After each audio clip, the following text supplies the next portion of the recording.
Minister Malcolm, when you broke with Elijah Muhammad back in March, you said it was because the black Muslims were too narrowly sectarian and inhibited, and because Elijah Muhammad had become blindly jealous of you and the personal following you had gathered.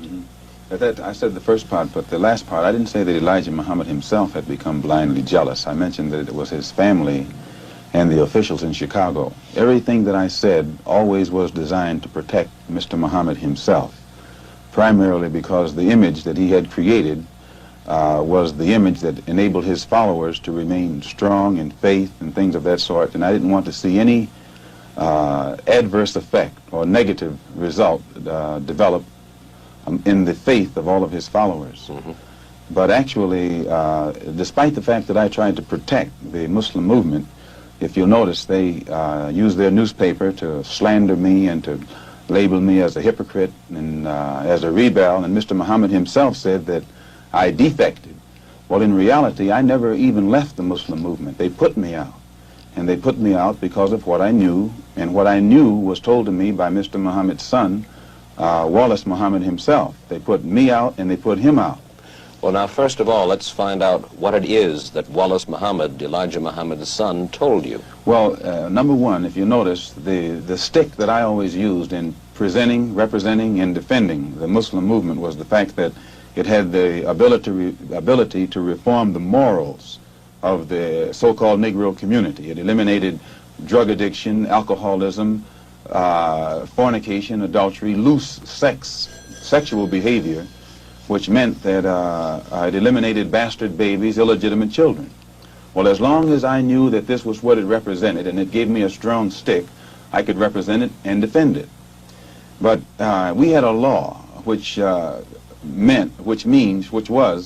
that whenever any Muslim became involved in any kind of sexual relationship with someone to whom they weren't married, that person would be brought before the Muslim community, humiliated, and then isolated for from 1 to 5 years.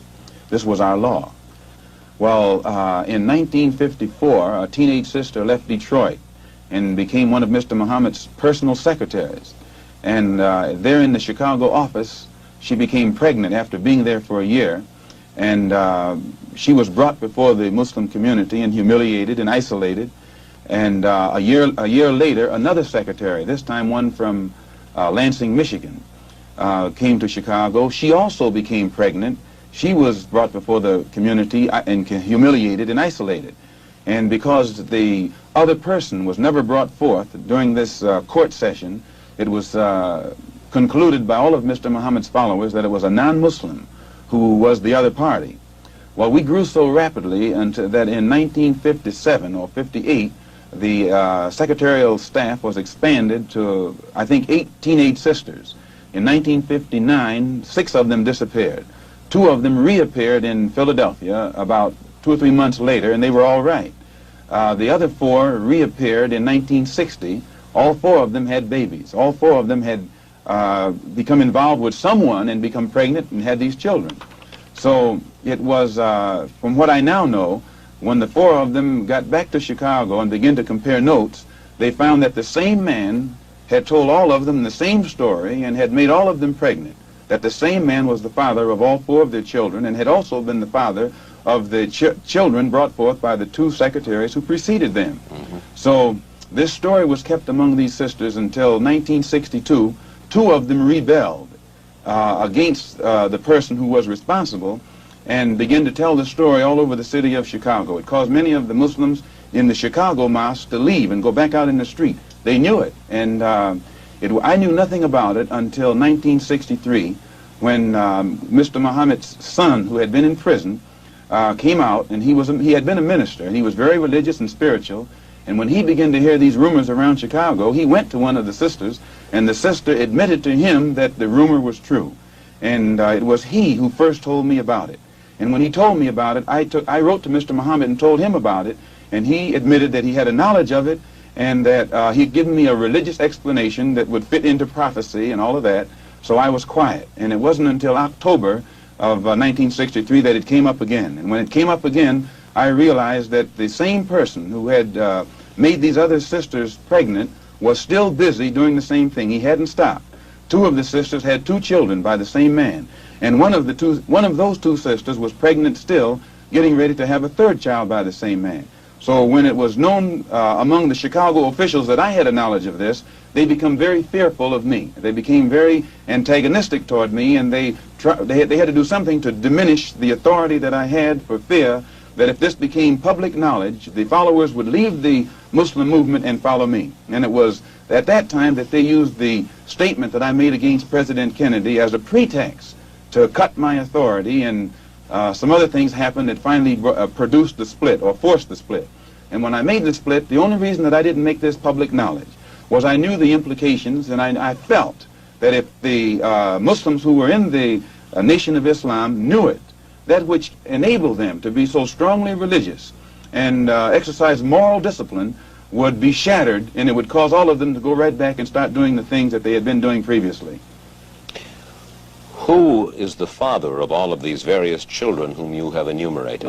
The first one to tell me who the father was Wallace Muhammad, and he told me that the father was Elijah Muhammad himself. One of the sisters, he went to the home of one of the sisters, and when he walked in the door, she says, "I want to let you see something." And she showed him her child. She said, "Here's your brother, and your father is the father of this child." And then I questioned the sisters myself, because I was shook up. And they admitted to me that Elijah Muhammad was the father of their children. And I took it to him. And it was at that time he told me that he was Muhammad, the prophet, and that Muhammad had 9 wives. He also told me that he was David. He was the modern David, and that he was the modern Solomon, and that it was meant for him to fulfill today all of the things that they did back there. And how many of these illegitimate children did he father with the sisters? Well, he made 6 sisters pregnant. They all had children. 2 of those 6 had 2 children.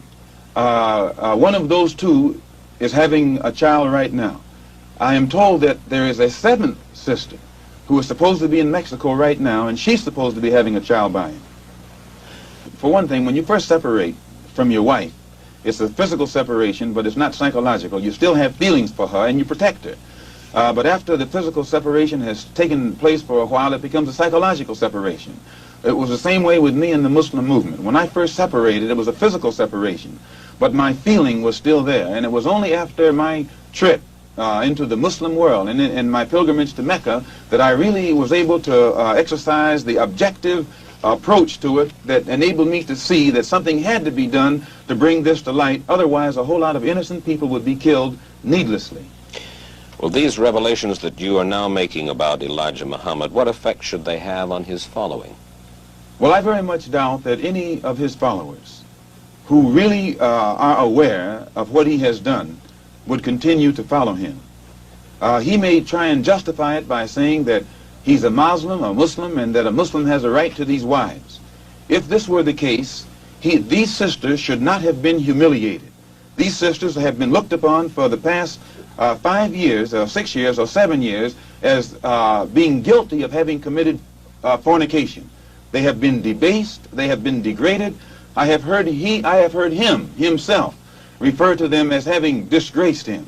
So if they were his wives, he should have given them a position of respect to take over the leadership of the black Muslims, and I have never had that desire. But I do have this desire. I have a desire to see the Afro-American in this country get the human rights that are his due. I believe that the Islam religion is the best religion for our people because it creates unity, and it gives one dignity and racial confidence and all of these things that are necessary to make a complete human being. Are you not perhaps afraid of what might happen to you as a result of making these revelations? Oh yes, I probably am a dead man already. What do you mean? Well, when you understand the makeup of the Muslim movement and the psychology of the Muslim movement, as long as I myself, by having confidence in the leader of the Muslim movement, if someone came to me and I had no knowledge whatsoever of what had taken place, and they told me what I'm saying, I would kill them myself. The only thing that would prevent me from killing someone who made a statement like this, they would have to be able to let me know that it's true. Now, if anyone had come to me other than Mr. Muhammad's son, I never would have believed it, even enough to look into it. But I had been around him so closely, I had seen indications of its of the reality of it, but my religious sincerity made me block it out of my mind. Have you received threats on your life? Oh, yes. I first received threats on my life in December. In December. No, not in December, in January. When it first became known that I had come back to New York and told the captain of the fruit in New York, who was my right-hand man formerly, and also the secretary of the New York Mosque and the minister in Boston. When it became known that I had told them, then an effort was made to shut me up. One brother encouraged to go out to my house and shut me up. And fortunately, it was a brother who was well capable of doing so, but it was a brother who was highly intelligent. He was academically equipped to think for himself. And what he was told to do didn't add up. And fortunately, he was the one who put out a feeler to me to find out what was wrong. And I opened his eyes. And then he opened the eyes of the same crew whose job it is to do this kind of work. You mean he was going to kill you? Oh, yes. One of them was, an attempt was made to get one of them to wire my car with an explosive. That one is with me right now. Well, fortunately, while I was among the Muslims, I never lived beyond my means, and I have learned how to live within means. And I still have the clothes that that was provided for me at that time. I'm in the house that was provided for me, although we're in a court battle, they're trying to get it back. And I have made this statement to them concerning the house, that they could have it if they would take me back, that they would permit me to come before the Muslim movement, the rank and file, and explain or defend myself against all of the charges that they've made against me. They could have the house. But they are going contrary to their own laws by standing up in the mosque and indicting me, but never giving me a chance to defend myself. And they say that no one can judge me but Mr. Muhammad. In this case, Mr. Muhammad can't sit as judge because he's involved in the case. Elijah Muhammad says of the Muslims, "We carry no arms, and we do not seek to win victory with arms. We do nothing to others that we would not have done unto us." The two brothers were sent after me with revolvers by Joseph, the captain of the fruit in New York. They were armed. When a Muslim is attacked, and you'll find this to be the pattern, when the Muslims were attacked in Monroe, Louisiana, Elijah Muhammad gave no signal to anybody across the nation to come to the defense of their brothers. When our brothers were attacked in Los Angeles, again Elijah Muhammad gave no signal to anybody to come to the defense of those brothers. Never have the Muslims anywhere in the country gotten any kind of instruction from the national office or headquarters on how to defend themselves when they are attacked by outsiders. The only times the Muslims have ever been given any instructions to commit violence is when that violence is directed against a fellow Muslim. His followers are violent against Negroes. Against Negroes? Yes, his followers will go out and attack another Negro, like they will attack me, or they will brutalize a fellow Muslim who breaks the law. But you don't find those same followers going out and becoming involved in the Negro struggle in any way whatsoever. Now, the violence that he accuses me of is my tendency to want to participate in the struggle of the Negro at all levels. This is what he calls violence. One question before we go further with that. Has Wallace Muhammad left the black Muslims? Wallace Muhammad was put out of the Muslim movement right along with me. As far as you are concerned, you will accept the fealty, if you will, of any Negro anywhere under any conditions? You have to define fealty. Well, you want them to give you their loyalty. Not me, their loyalty. I'm not seeking for the loyalty of any Negro, but I am seeking that for Negroes to learn how to be loyal to themselves. And when the Negro learns how to be loyal to himself, our problem is pretty well solved. Minister Malcolm, you have suggested that there are all kinds of movements in Harlem growing that you and I don't know about? Oh, yes. Frustration itself has been sufficient, all that was necessary to make Negroes realize the importance of banding together. and Negroes are banding together. Banding together in what kind of movements? Different kinds of movements, all kinds of movements, and they remain almost invisible. They remain almost unknown, but yet they are there. When I say invisible, I mean invisible in the sense that their existence is unknown, and no matter how much you try and track them down, you can't find them. And never try and find them through the Negro leaders. The Negro leaders are famous as apologists. If you recall, one of the most famous Negro leaders in 1959 was asked by you about the black Muslim movement. And he said he knew nothing about it. And the next moment you flashed a picture on the screen with him shaking hands with me. So if you will recall. So this is their policy. This is their attitude or their reaction. They never know what's going on in the Negro community. And what form will the activities of these various so-called invisible movements take in Harlem this summer? An example, Commissioner Murphy. Almost every statement that Commissioner Murphy makes would give you the impression that he's encouraging the police, rank-and-file policemen, that to take whatever method or measures necessary to hold the Negroes in check. He feeds the type of statistics to the white public to make them think that Harlem is a complete criminal area, that everyone is prone toward violence. This gives the police the impression that they can then go and brutalize the Negroes or suppress the Negroes or even frighten the Negroes. Whenever something happens, 20 police cars converge on one area. This doesn't frighten Negroes. So it means that someone is either misinforming Commissioner Murphy and making him use tactics this year that he would not use 4 years ago, or that the former policeman Kennedy would not use. And this force that is so visible in the Harlem community creates a spirit of resentment in every Negro. They think they're living in a police state, and they become hostile toward the policeman. They think that the policeman is there to be against them rather than to protect them. And these thoughts, these frustrations, these apprehensions automatically are sufficient to make these Negroes begin to form means and ways to protect themselves in case the police themselves get too far out of line. You have called for self-defense units, rifle clubs, yes, ready to execute on the spot those who threaten Negroes. I don't think that I said that. Yes, you did. No, I don't think I said that. All right. I have called for rifle clubs, that I think Negroes should, in areas where the police, whether it be federal, state, or city, have proven their inability or their unwillingness to defend Negroes, the lives and the property of Negroes, then it's only intelligent and it's only right that Negroes protect themselves, and I have encouraged them to buy a rifle and a shotgun, which according to the Constitution is legal. For what purpose? Not buy a pistol or something like that, but a rifle or a shotgun, which is constitutionally legal. For what purpose? So that at any time, anyone makes any effort whatsoever to brutalize them or attack them or endanger them, they should have something to defend themselves. And in a country that spends, I think, $50 billion a year for defense alone, I'm shocked that there's apprehension over Negroes trying to do something to defend themselves. Well, who will determine when the Negro is endangered? I think that if the government is concerned, instead of being so worried about what the Negro is going to do, the government should stop dragging its feet and take the initiative necessary to eliminate the injustices that frustrate Negroes and drive them into a method of defense such as this. You've said, Minister Malcolm, you have to expect the Negroes to rise up sooner or later.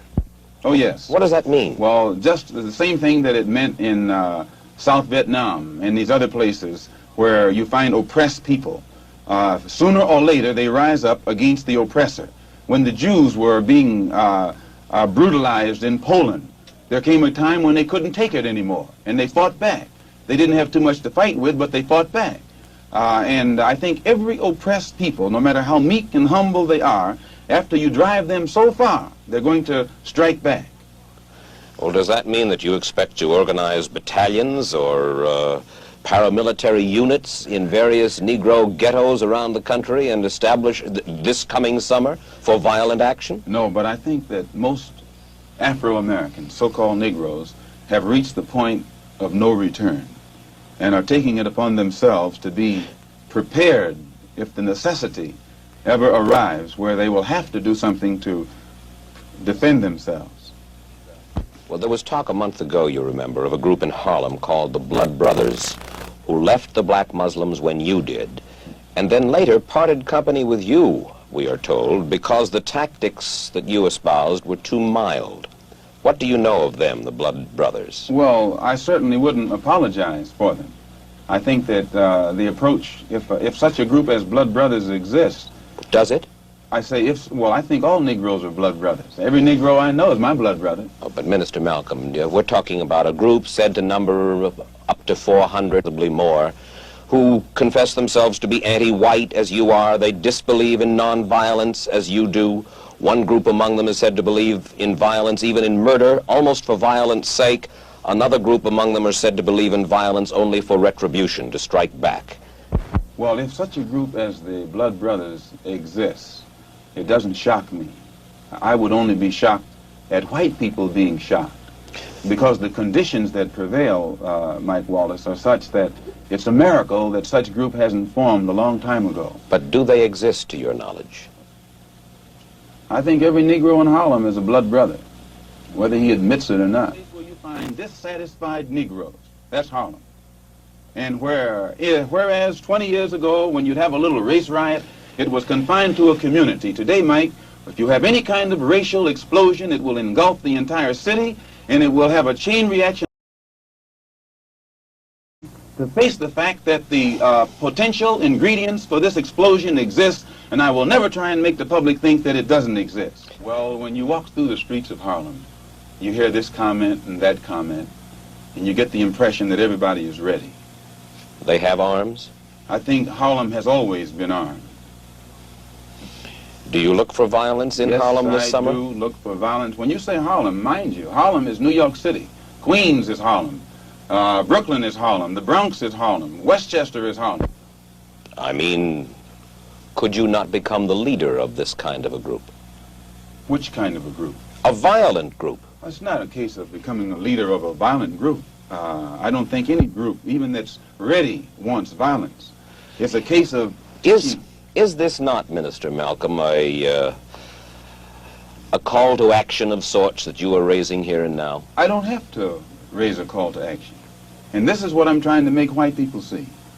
They have lost their ability to be objective where the race problem is concerned, primarily because they know that no real meaningful results have come from the Negro struggle. And in defense of this, they always call it or label it violence. You really believe that any meaningful result is going to come from violence? It's not a case of violence. I think that, see, if you could get away from looking at it as violence, then you would be objective and see that actually all it is a tendency to react to what they are confronting.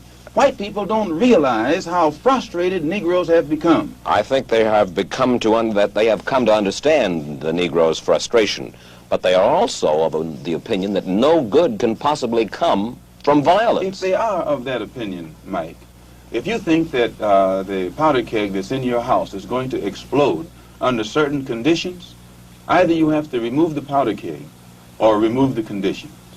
You can't stand there and label the powder keg as an enemy when you have the ability or have it within your power to change the condition, and it won't explode. Do you know of any contingency plan for action? No. I know of none. But I don't think if you go and study the history of oppressed people, usually their initial action is not a plan. Usually it's a reaction, and it's on the part of a few, and then everybody gets right on in with it. And I think you'll find that if Negroes ever have to resort to any kind of physical action to defend themselves, many white people will be on the side of Negroes. Many white people are fed up with what the Negroes suffer. And this is what I had to become aware of on my pilgrimage to Mecca. I could see then that there are many white people in this country who will side with the Negro in whatever he has to do to protect himself. You have changed your attitude about the white man in the United States to some extent. Well, I've broadened my scope. Travel broadens your scope. It gives you a wider understanding. And I have, in my many lectures on college campuses, seen many whites, even as a black Muslim, whose reaction to much of what I had to say showed me that they were genuinely concerned. Some weren't genuinely concerned, but many of them were. And this element is increasing. But that's a considerable change of opinion in Malcolm X. No, today I'm speaking for myself. Formerly I spoke for Elijah Muhammad. And everything I said was, Elijah Muhammad teaches us thus and so. I'm speaking now from what I think, from what I have seen, from what I have analyzed, and the conclusions that I have reached. Then the white man is no longer the devil, and he is no longer bound to be evil. The Holy Quran teaches us to judge a man by his conscious behavior, by his intention. And my reason for going to Mecca was to get a better understanding of the religion of Islam and what the Quran teaches. So I judge a man by his conscious behavior. I am not a racist. I don't subscribe to any of the tenets of racism. Then there are good whites and good blacks and bad whites and blacks. It's not a case of being good or bad blacks and whites. It's a case of being good or bad